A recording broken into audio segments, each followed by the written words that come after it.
Jeremy, you ready? All fingers on me.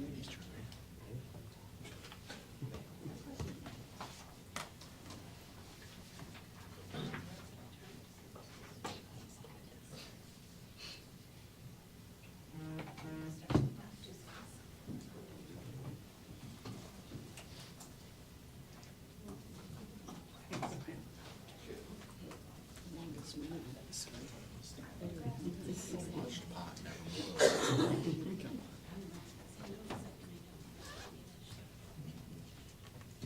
think the clock is right. It's not Zumwalt time. FC time is still 5:59. Jeremy, your clock's wrong.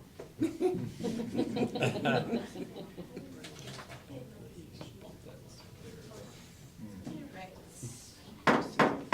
Let's call tonight's meeting to order. We stand for the pledge of allegiance. I pledge Allegiance to the flag of the United States of America and to the republic for which it stands, one nation, under God, indivisible, with liberty and justice for all. Roll call, please. Mrs. Powers. Here. Mr. Howells. Here. Mr. George. Here. Mr. Christopher. Here. Dr. Marion. Here. Mr. Pratt. Here. Mrs. Burke. Here. Thank you. I need a motion to adopt the agenda as presented.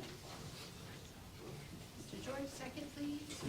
Mr. Helms, all in favor, say aye. Aye. Any opposed?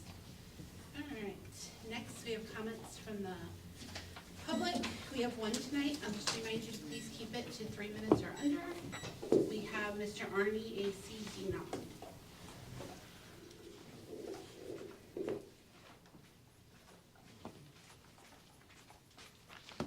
Thank you very much. Thank you very much, members of the Board of Education. My name is Arnie C. Acidino, District Public Advocate. And a couple things I wanted to go over are, first of all, I'd like to say thank you to the board for finally putting in an ADA accessible front door. I used it tonight for the first time, and I think it's a great addition. And it'll make people feel like they're valued no matter what their capability is, and everybody will have access to this building, so I greatly appreciate that. The next issue I'd like to talk about is members of the current Board of Education with a policy that says that you have to disclose certain financial conditions, or if you have contracts with the district, if you own more than 10% stock of a company. And it's come to my attention that at least 2 members of the Board of Education have contracts with the Fort Zumwalt School District in terms of providing something of value to service to the school district. And so once you adopt this policy, I would ask that you follow it and that you disclose all potential financial considerations. That's very important. When it comes to self-insurance, you know, we're paying over $3 million, $3,300,000 to music. It's time that we looked at a self-insurance type program like St. Charles County, the city of O'Fallon, and other political subdivisions in our county. They're all a lot of political subdivisions are self-insured, and so we need to look at that. When it comes to board documents and policy management software, $9,600 for the management software for the board. I would ask that you put that on hold and table that issue. It seems like a lot of money when it kind of sounds like our system is currently working for us now.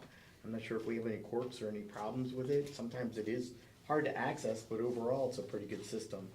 So I'd like to make sure that we're getting the proper software, and do we actually need it? Is it a need?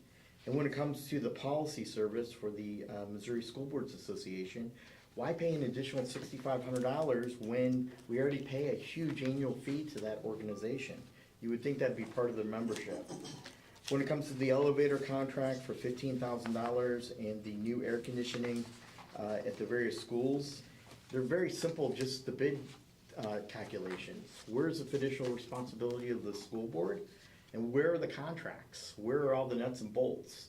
This is the only political subdivision in the county that doesn't release nuts and bolts, the details of contracts, and that information to make sure the taxpayers are being guarded 100%. And finally, when it comes to filing under Chapter 115.2124 for Director of the Board of Education, The schedule that is set out right now is gonna disenfranchise candidates from filing. You have a very limited window, and you've got a lot of issues that are closing, like the last day, for example. The state law says you have to be open the first day and the last, and I'll sum it up in 10 seconds here. You have to be open the first day and the last day, and the last day from 3 to 5 is just inexcusable and unprofessional. We pay a lot of people a lot of money, and I think that we should at least follow the state law and being open from 8 AM to 5 PM on the first day and last day. And finally, I'd ask the board under 115.124 subsection 2 that we move to a random drawing, which would mean anybody filing on the first day would be put on the ballot in order with random drawing. So thank you, and hopefully we can discuss that so we can avoid a lawsuit. Next, recognition. Yep, thank you.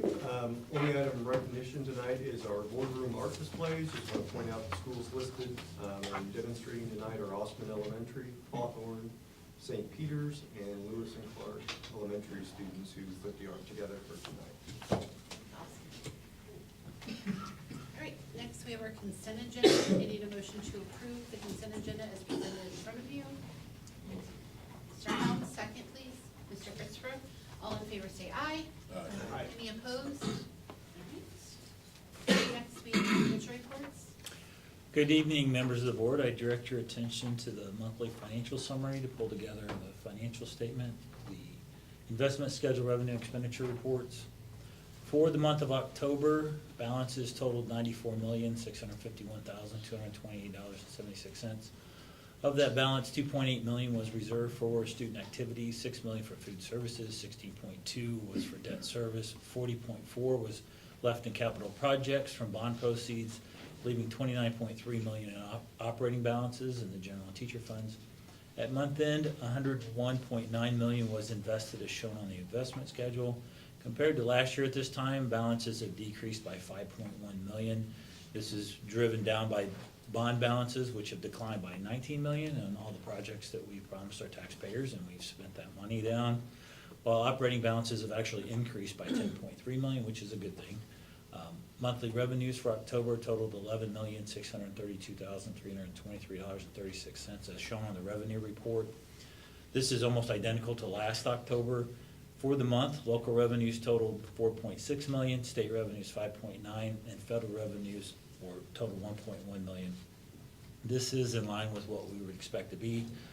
Like I said, based on last October, we were almost identical to the same revenue receipts.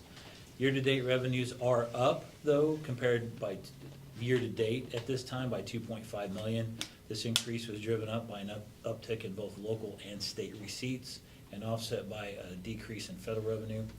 Delinquent tax collections are up. This is a line item that kind of fluctuates year to year. We really don't have any rhyme or reason. It's more of a timing thing. They average pretty much in line with what I budgeted, but they are up so far year-to-date by $500,000. Prop C is up by $0.8 million, and interest earnings are up by $2.4 million, offset by a decline of $700,000 in miscellaneous local. As I've noted in previous reports, sales taxes continue to increase as the price of goods, inflation hits, and prices of goods go up. That's a percentage on the taxes, so that goes up as well. Interest earnings are up due to higher rates. As we know, our rates now are over 5%, which is good for investments. It's not good for buying a house, but it's great for investments. Also, in our local revenue for miscellaneous is down. We did not get a rebate this year for property from our property casualty carrier. We had a significant increase in claims, and as we'll talk about on our renewal later, there's a fairly large increase on that line item as well. Federal receipts are down by $1 million related entirely to a decrease in the rate per meal that the USDA reimburses us. There was an extra provision. We were being reimbursed at a higher rate with some COVID funds that were hanging out there, and that has since ended, so that's the hit of that $1 million in our federal line item for meals. Monthly expenses for October totaled $25,223,336.63. That's a whole lot of threes and sixes to say. As shown on the expense report, payroll-related expenses totaled $17.8 million for the month. Purchase services, 1.5, supplies, 1.7, capital and construction, 4.2. For the month, spending is up by $4.5 million compared to last October. Changes in salary and benefit costs account for $1 million of that increase, and that is in line with where we would expect to be based on staffing changes and salary increases. Purchase service expenses are up by $165,000 for the month, and it's really kind of spread across all categories. There's not anything specific that I can put my finger on. Supply expenses are down by $100,000. That's also spread across all areas. And finally, capital expenses are up by $3.5 million related to ongoing bond projects across the district. I don't know if anybody has any questions, but that's my financial report. Any questions? If not, I need a motion to approve the financial reports as presented. Mr. Helms, second. Dr. Marion, all in favor say aye. Aye. Any opposed? Okay. Dr. Marion. Old business, our first item tonight under old business is facility planning, and Lisa Kester is going to walk us through the elevator service contract. Sure, thank you, Dr. Myers. The elevator maintenance service contract we have is with TK Elevator. They've been awarded, we went out for bid, I think, in 2020, and in that bid, we had a contingency clause if we were able to negotiate on a yearly basis with them for an acceptable add to their contract or whatever. They have kept their price the same since the original bid in 2020. So we are in the third year of that contract, and so I'm recommending that we have good service with them. We've never had any issues. They maintain our elevators. They respond on a timely manner. So my recommendation is to extend their contract for another year at the same price. So with the board's approval, I'd like to do that. Does anybody have any questions regarding this? What do we get every month with that $1,300? Is that basically we have them on a retainer, or we're paying them that money and they're doing some preventative maintenance along the way? We have them on a retainer. They respond to calls. They just responded. We had an issue, so they responded very fast. And then they do give us our inspections that have to be done, and we get that every year. That there's yearly inspections that occur, and then I think they do some preventive maintenance as well throughout the year. I don't know how often it happens. Dwayne Kitsen's office manages all the inspections. All right, thank you. You're welcome. Do you have anything to add? Okay. Any other questions? All right, if not, I need a motion to approve the extension of the elevator contract as presented. Mr. George, Mr. Christopher, all in favor say aye. Aye. Any opposed? Thank you.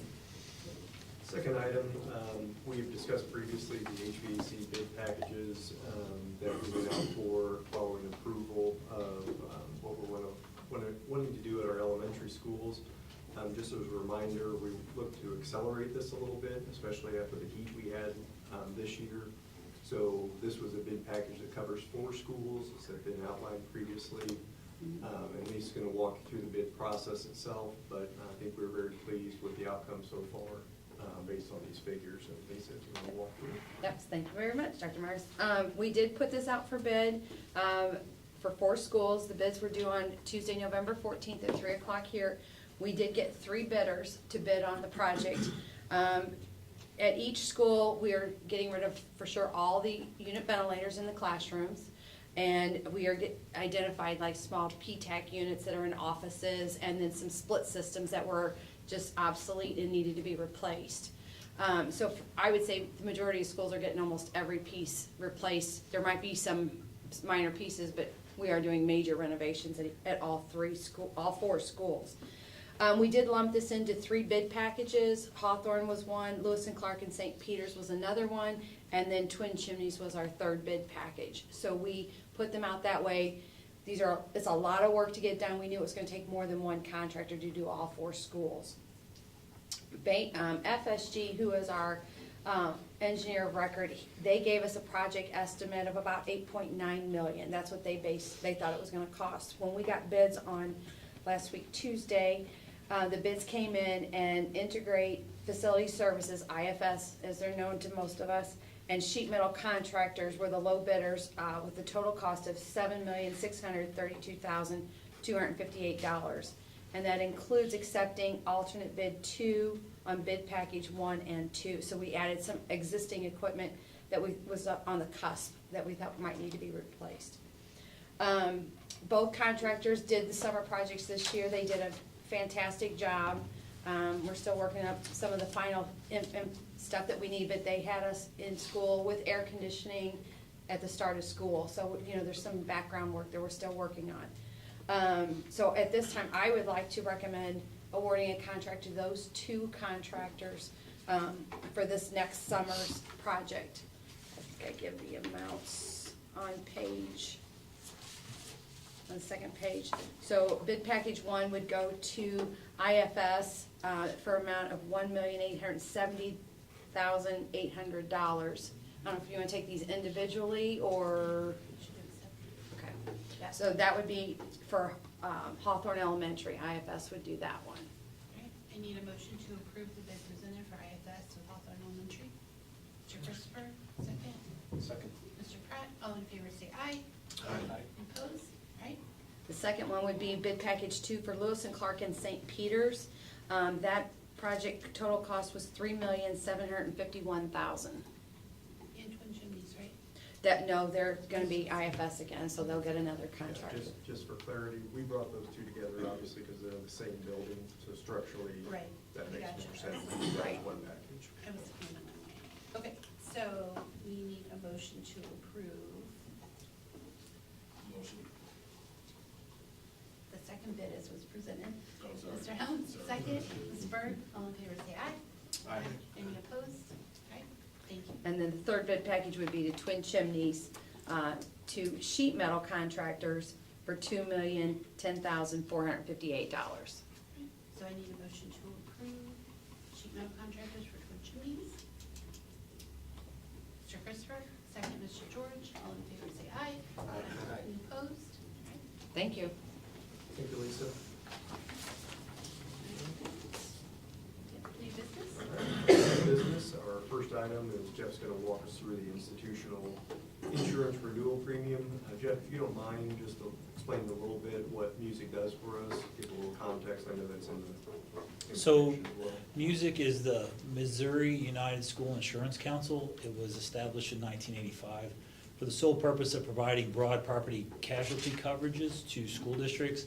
They also have a few community colleges and some other educational associations like NWASBO and some others. They provide their insurance coverage as well. The program exists solely for the benefit of its members. So effectively, it is a member-owned self-insurance platform that we belong to as a member. They do not have profit. It is a not-for-profit organization, so it cuts out probably at least a good 15% off what you would normally pay if you had a for-profit agency that you contracted with for these coverages. I've run self-insurance programs myself, elsewhere, workers' comp and property casualty. If you do that, you're gonna have to have a broker, you have to bid your reinsurances, you have to do all that stuff. Well, they do that for us, and they do it very cost-effectively. Unfortunately, this year, they haven't had a rate increase in years. So when we get our renewal, typically every year, there is, the increase that we see is because our property values go up, and so do our payrolls go up. Workers' comp based on payrolls, there's some factors involved there based on your claims history, but that's really how our premium is calculated across the board. So they really haven't had rate increases in a long time. I'll just kind of direct your attention to my memo for this renewal. I will add that they have like 475 members throughout the state. Most of those are public school districts, and that's why I said they do the work directly for us. In here, you have attached to my memo, I'm directing your attention to that, is the invoice that has all the breakdown of the coverages along with the premiums. This year, the base premium is $3,383,393. This is a very large increase at 17.7%, but as I said, we have not had a large increase in a very long time. Our last year's premium for base was $2,875,236. Normally, it's just an increase based on our increased values and salaries, like I said. And what compounded this increase is normally we get anywhere from around a $250,000, what they call a membership credit. But because they had so many large claims last year, they weren't able, and we've got a membership credit for year after year after year. So, and even if and sometimes they'll actually have excess balances that they will also refund back to us. And I mean, I've seen years where we've gotten a 10% credit back off of our premium. In addition to that, we also are a large district, so we participate in a rebate program. So So if our claims are well below what the premium we've paid, they will rebate a portion of that back. I think last year, we got like $900,000 back, the year before maybe $700,000. So this year, we didn't get anything, because we had a lot of large claims last year. We had, just to name one of them, a flood at South High, which was over $500,000, it's probably $600,000 if we do that entire lower level. We've had several this year on roof claims, storm damage, flooding, we've had a lot of damage that they've had to pay for. So, with that, I recommend Music. They provide excellent customer service. They really work with us. There's times where things may be questionable, and they tend to err on our side when they pay claims for us. There's hardly ever a fight with them about anything. They really do take good care of us. So I would like to recommend that the board accept this renewal for the 2024 season. Any questions? All right, if not, I need a motion to approve the contract with Music as presented for 2024. Motion. Mr. Helms, second. Dr. Marion, all in favor say aye. Aye. Any opposed? All right, thank you. Next item, staying with Jeff, also doing the office supply renewal recommendation. Take it away. So I direct your attention to the memo for the office supply renewal, which is going to be recommending office essentials again this year. You can see that there's like the last 12 years worth of increases. Many years we actually had an 8% reduction back in 2018, and it's slowly just kind of recouping that. We did have a fairly large increase in 2023, and that was the result of inflation, which I think everybody would agree that that's hit everybody's pocketbook across the board, including our office supply renewal. We are actually piggybacking off Parkway contract, which we are allowed to do under our board policy. That was renewed for 5 years in 2022. We actually get a better deal in Parkway because we already had an agreement with Office Essentials. So what they did was give us the best price, if we had better pricing already in place than Parkway, we kept that pricing. And if Parkway got a better one on their bid, then they kind of merged the two together. So we kind of have a blended platform. Now, the 3% increase on this is a blended percentage across all the items that we buy and estimated purchasing. I will say that there were some larger increases in a few different line items, and I'm working with my purchasing department. We probably will put out a smaller side list on some of the higher cost increase items, and we can find alternate sources for those. But this is just an overall increase on kind of our general office supply kind of thing. So, I don't know if anybody has any questions, but I'd like to recommend the office essentials for the period from January 1, 24 to December 31st. Yeah, I put 21st, that's a typo in my memo, sorry. To December 31st of next year, even though we'll probably renew it around the 21st. So if you don't mind, I'd like to recommend that. What are some of the products that are going up the most in percentages? You know, to be honest, some of the things on there that I recall are batteries, which surprisingly went up an amazing amount, but you can get a really good deal on them on Amazon. For price comparison, I mean, it's amazing how much cheaper it is to buy some of that stuff. And it seems to be just as a good quality, but, yeah, and some of the other things are really low, volume items. I can't remember, I can pull that up if you'd like me to send you a list, I can, but I know batteries is one of them that really stuck with me, because I was surprised. Any other questions? All right, if not, I need approval. Recommendation for office supply for January 2024 to December 31st, 2024. Mr. Pratt, second. Mr. Helms, all in favor say aye. Aye. Any opposed? Okay, thank you, Jeff. Next item is board candidate filing times for the April 2nd, 2024 election. Just to briefly review this, you've got the information in front of you. But we obviously encourage qualified candidates and persons interested in running for a position on the school board to file. Filing will begin on December 5th, 2023 at 8 a.m. and will continue during our regular business hours, Monday through Friday, 8 a.m. to 4 p.m., except for the first and last days of filing. Filing will also not occur on days that the district administrative office is closed due to inclement weather, which we don't have any of. But outside of that, it will not occur on the following days when the office is closed, December 22nd through the 25th, and then on December 26th from 8 a.m. to 2:59 p.m. Filing will then end on December 26th, 2023 at 5 p.m. with office hours of 3 to 5 p.m. As per our practice, names of qualified candidates appear on the ballot in the order of filing, and there are 2 positions available with 3-year terms. If there are no questions, I would ask for approval for those specified timelines. Questions? All right, if not, I need a motion to approve the candidate filing times as presented. Christopher, second. Dr. Marion, all in favor say aye. Aye. Any opposed? All right. Dr. Meyer? Okay, next item. Going back in time a little bit, the board asked us to review or look at options related to a couple of different platforms and supports, not only to the Board of Education, but to our public. One of which is a board management software platform, which makes it easier for you all to interact with the documents, but also the public-facing side of the agendas, and some added benefits of how you archive and store your information, and how easily that is searchable if we go back. So that's the board management side of this package. And then there's the board policy part as well.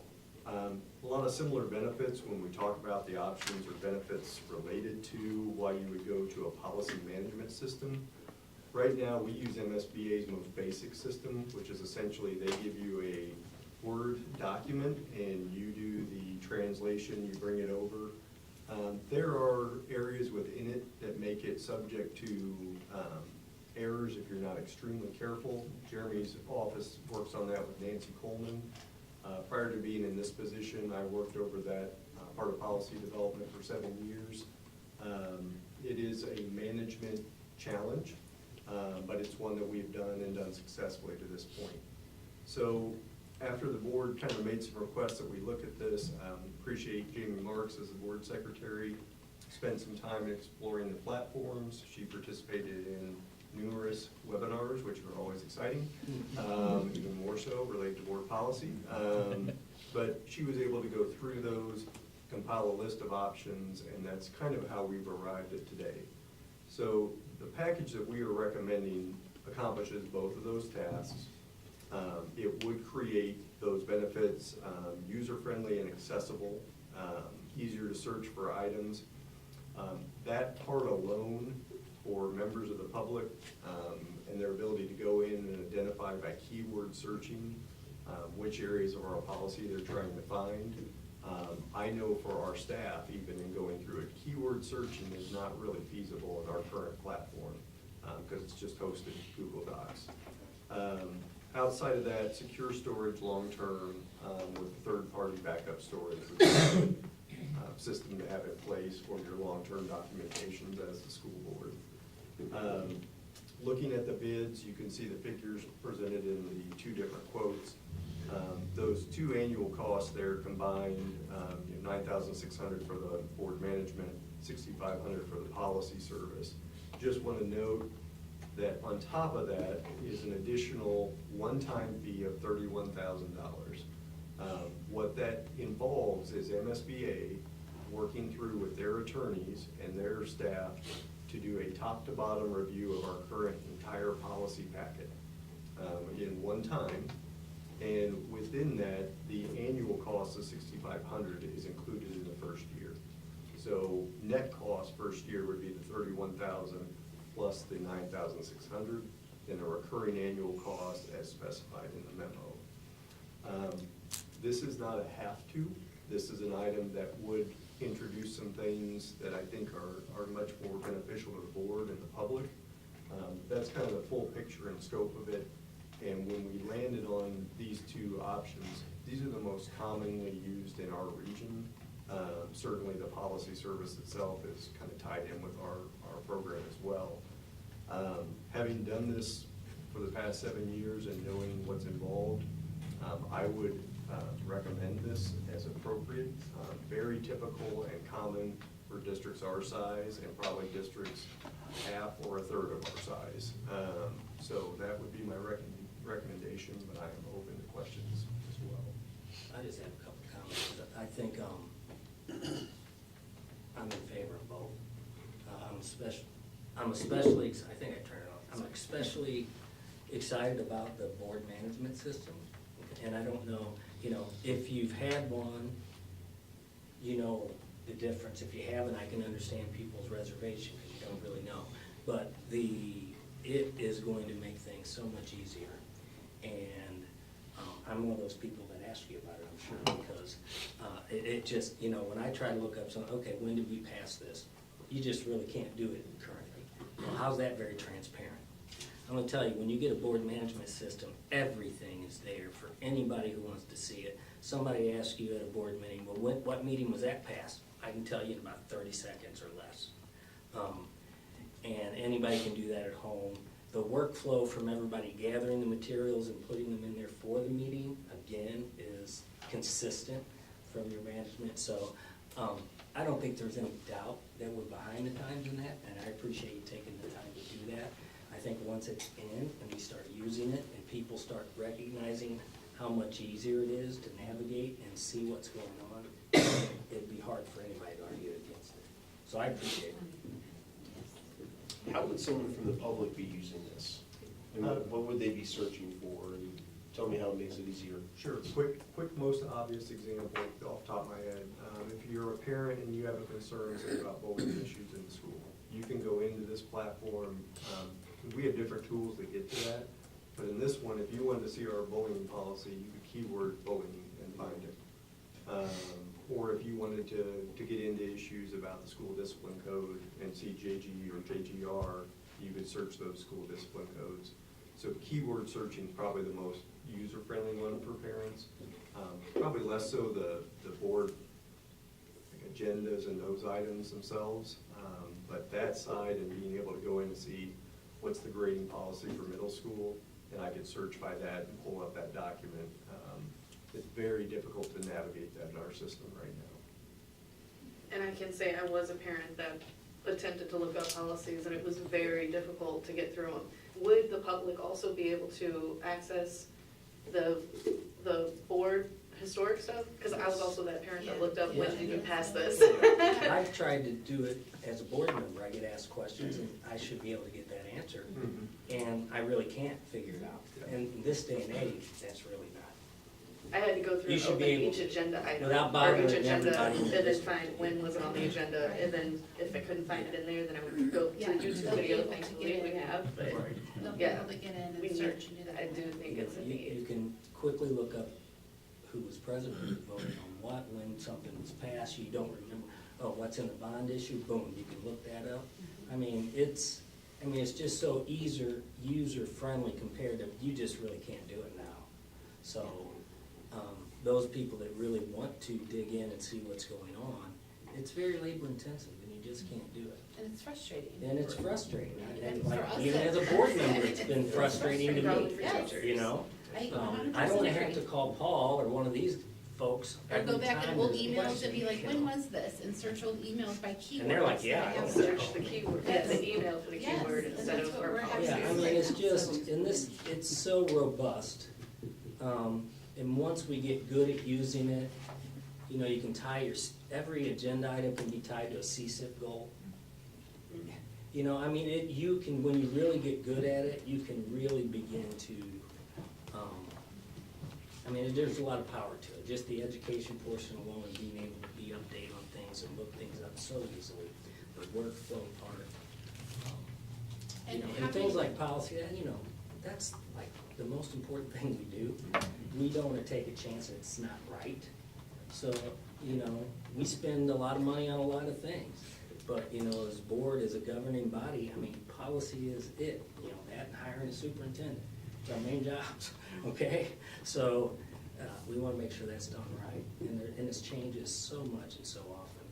And having them review the policy, to my knowledge, we've never done that. Yeah. And, I mean, not that anybody's not doing their job here, but that's part of, I have a feeling they're gonna doing earn all every that. dollar. Right. I mean, That's my it's- feeling, they're gonna earn every dollar. That's what we've been trying to do, cleaning part of it our up. season is go through, making sure everything's right, get everything in line, and get us up to date where we need to be. For us not to do that, I think would be, not very smart of us when we have this opportunity Right. to move forward in the right manner, make sure, I'd be surprised everything if is they checked don't the right find way. policies that conflict one another, Right. and that's not good.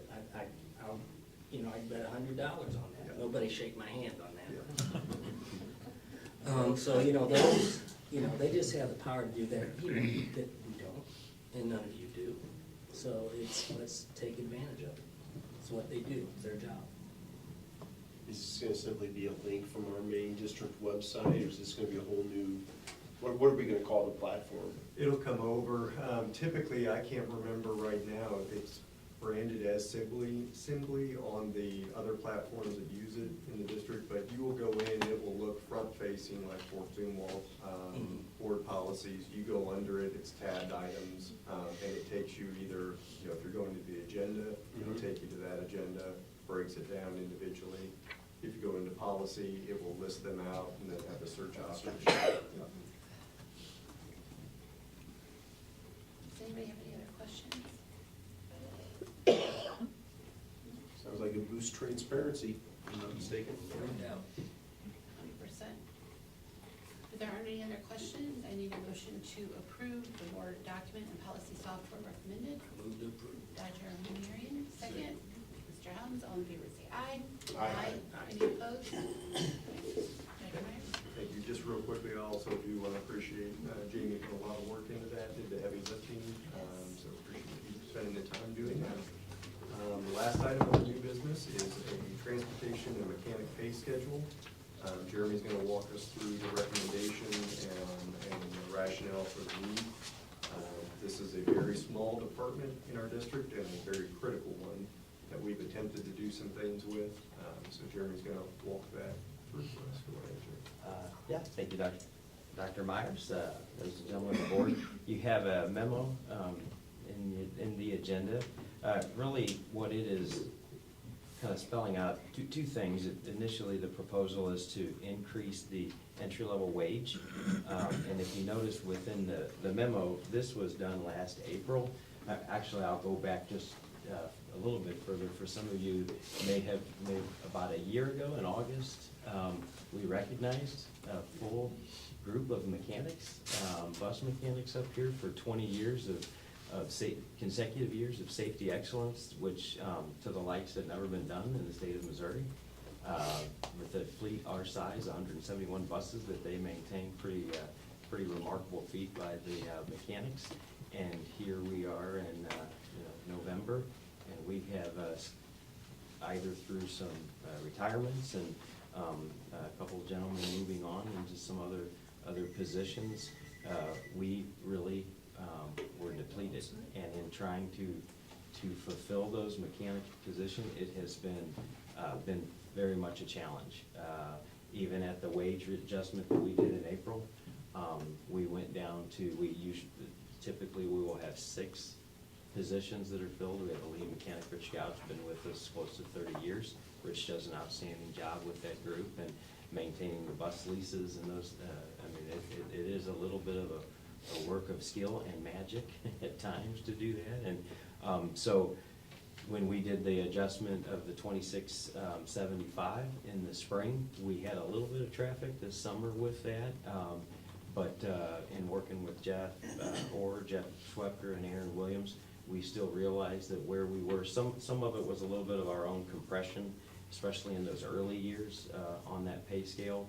But when we did a little bit of an extensive look at kind of where we are, not just locally, but state level, national level of entry-level mechanics, we were about $4 off. And then even in those recognized experience levels in the first 11 to 12 years of our current scale, we just were not, the door had been closed and no one was walking through, or the door was open, but nobody was walking through it. So we had a retiree that was coming back and helping with some of the PMs or the preventative maintenance, which certainly was helping as well, but nowhere really near to where we needed to be. So the 4 of us sat down and looked at the proposal that you have in front of you, the adjustment would be to, entry level would be to $30, which is certainly a significant increase from where we are, but we believe that that's where we need to be just with regards to where that market adjustment is. The other thing that we are doing is we would give, for experience coming in, 75% a year up to 10 years. So we really think that that's gonna be something too that it will help. It will help those that have been in the, maybe bus mechanic business or diesel mechanic business for the last 5 to 10 years. It gives them that recognized wage adjustment as well. But we're hopeful that this will be enough to get us, we have right now 2 diesel mechanics. And Rich is he's filling in a lot of the day-to-day aspect of it that he's not really been able to do a lot of the supervisory stuff that he's done because he is fulfilling those maintenance orders. So we really have 2 full-time right now, but at least 4 vacant ones, and hopefully that we can make some moves with this. So I can answer any questions, or Jeff worked on this as well, so. Questions? All right, if not, any motion to approve the transportation mechanic pay schedule as presented? Motion. Friday, second. George, all in favor say aye. Aye. Any opposed?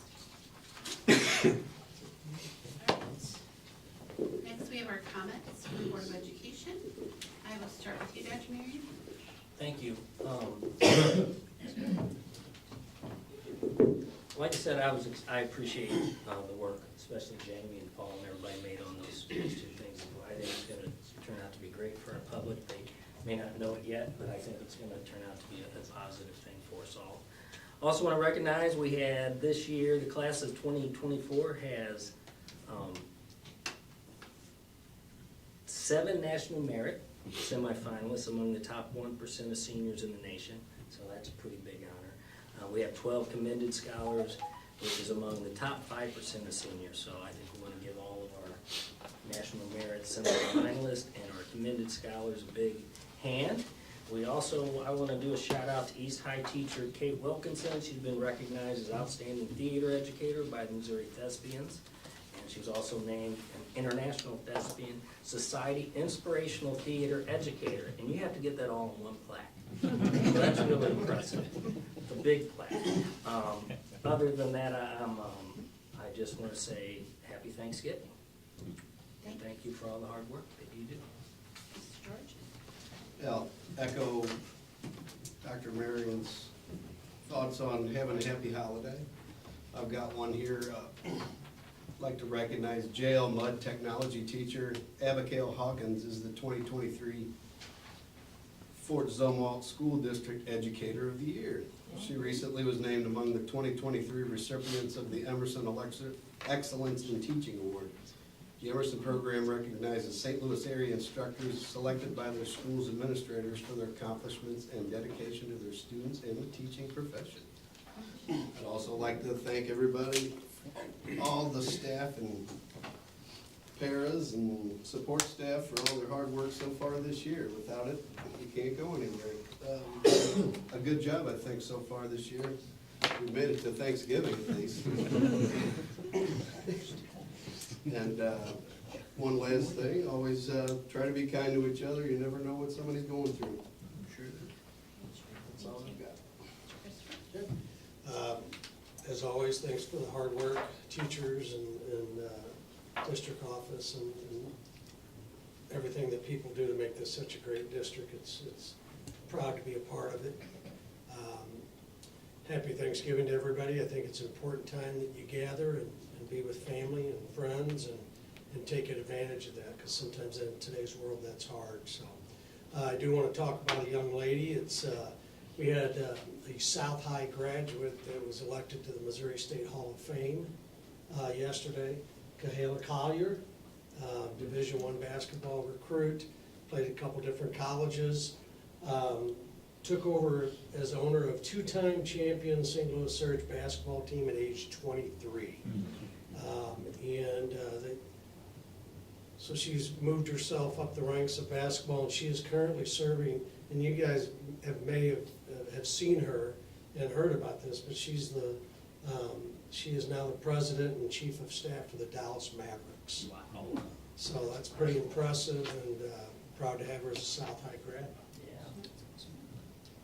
Thank you. Mr. Pratt?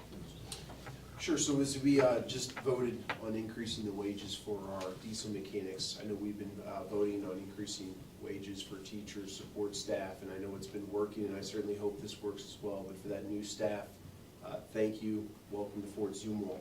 We're glad to have you. And then last but not least, just happy Thanksgiving to everyone here, our personnel as well, to the students, the staff, the whole community. Just, you know, we live in a very commercial world. Just take a step back, look at the little things, your family, friends. If you haven't seen your family and friends in a while, give them a call. That's all. Thank you. Ms. Burke? Thank you. I wanted to say thank you to everyone, all the students for their artwork, and whoever puts it up. It really does brighten the place up. I do enjoy seeing everything, and thank you for your work with the contracts and everything that you guys have done. Awesome, Jamie. Also wanted to shout out to the middle school and high school musicians who have been selected to participate with the Metro 8 band, choir, jazz band, and orchestra. And speaking of music, our winter concerts are about to start, so I wanted to thank all the educators who have prepared those concerts, the students for rehearsing and practicing, and the parents for getting them there and their support. I'm really excited my daughter's having a concert, so. Mr. Helms? All right. Well, I don't really have much left. Everybody pretty much hit everything, so I'll just echo a lot of what they said, and that's just thank you all, thank everyone for everything, from parents, teachers, staff, other board members, etc. I also want to take the time to thank our veterans, and thank you to the ones that came out this past Friday. I know we had celebrations all over the district, and thank you to the students and staff that took the time, and the volunteers that took the time to to show them some hospitality and try and make them feel special. I know it was breakfast being served, lunch, and I guess dinner in some places as well. So thank you for taking that time. And again, like Catherine said, thank you for all the artwork. It definitely brightens the place up. And I always look forward to seeing how talented our students are, and how much better it looks than when I did it.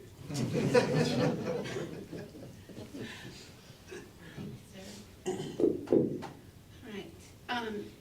So we were able to go to the MSBA conference recently that they hold as all the Missouri school boards get together. It's always an interesting time because you get feedback from other places and you learn a lot. I enjoy it because I love to learn about different things. What really hit me this time there is everybody, when they'd see we're in Fort Zumwalt, they kept coming up and saying, oh my gosh, what are you guys doing? You guys are such a great district. What are you guys doing? And it got to the point, I love our district, and I was like, well, and I was really thinking about it, and I was like, you know what? We communicate really well in all areas with our teacher, our admin, with each other, and it comes down to respect, and we all have so much respect for each other. And then it hit me the other day. I was in my kid's school, picking him up again because he was sick a million times, and the lady who does the attendance, my daughter hasn't been in the school for 3 years, she asked me, and said, she goes, hey, how's your daughter doing? My daughter had a tumor on her lung when she was in school and was out quite a bit. And she remembered that. And I was like, oh, she's doing really good. And she's like, has she had any health problems? And she's asking me this. And I stopped back and I was like, this is what makes our district so awesome. This is why we stand out. Because you've got people in all different places that are in all different levels who care about each other and have that respect and remember those things. So along with all of that of Thanksgiving, I'm thankful for all of you and everybody who makes us this way and makes me so proud to be part of this district. And if you have any thoughts of those people, please send them a blue note. It's an awesome thing for the teachers, for anybody to get that, of just say, hey, I appreciate you. I try and think of little things that I know that somebody's done for my kids or that I've seen them do, and just send them a shout out of, I see you and I appreciate you. So with that, I hope everybody has an awesome Thanksgiving, and thanks for being so great. And we are adjourned. We don't have a closed session tonight.